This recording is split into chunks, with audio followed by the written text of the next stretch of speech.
Hi, this is Nanette Hosenfeld with the Great Basin Fire Potential Briefing for Monday, May 23rd, 2016.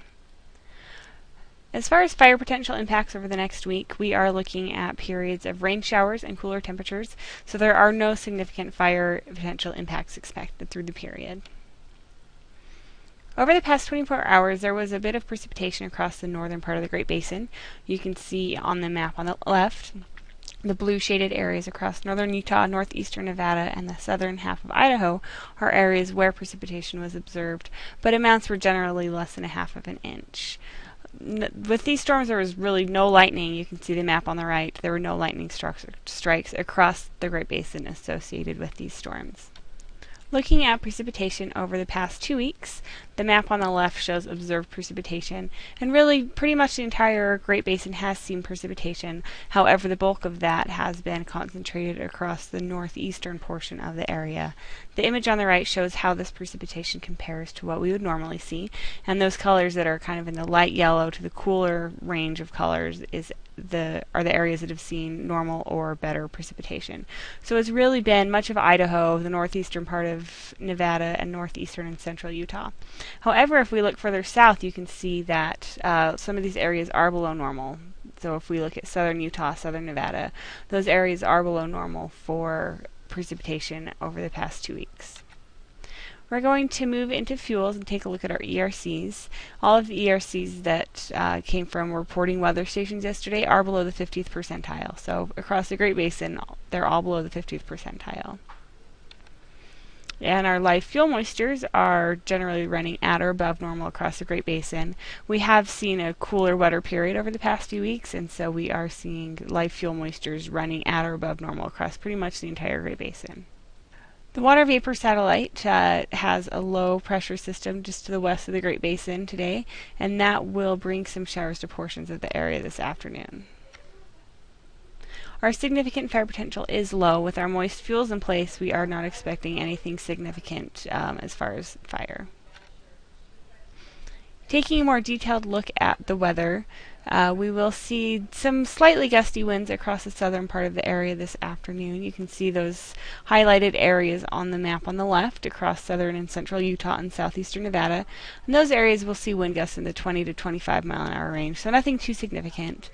The map on the right shows the forecast weather for this afternoon, and we are expecting some showers and thunderstorms to develop across the northern part of the Great Basin, and some snow is even possible. The snow line looks like it will be at around 7,500 feet this afternoon.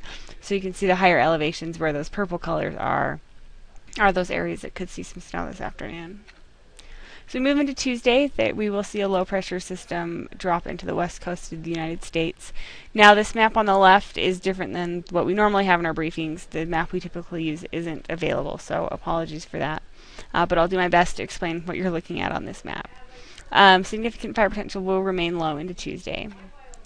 Looking at the surface forecast for Tuesday, again, nothing significant as far as winds, maybe gusting up to 20 miles an hour in some areas. Those are the areas highlighted in the light blues on the map on the left.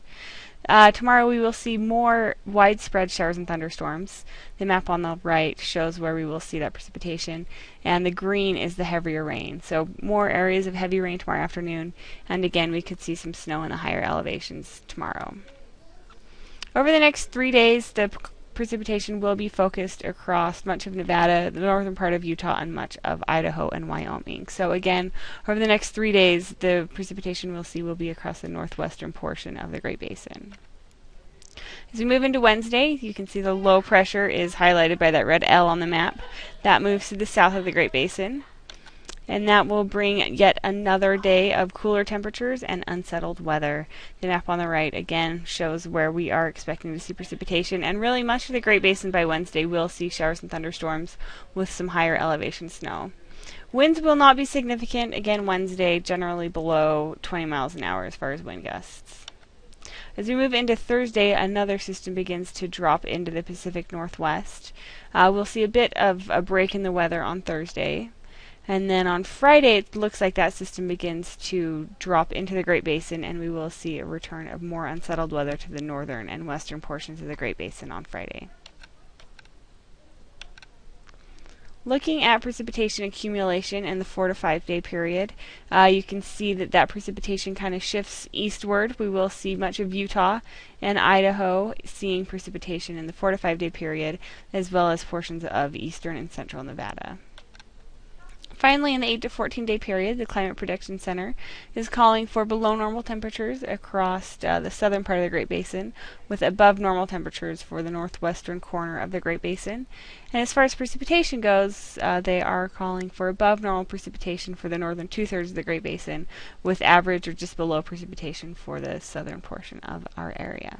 So that's it. If you have any questions, please feel free to get in touch with us. Our contact information is on the screen, and you can also find us on Twitter.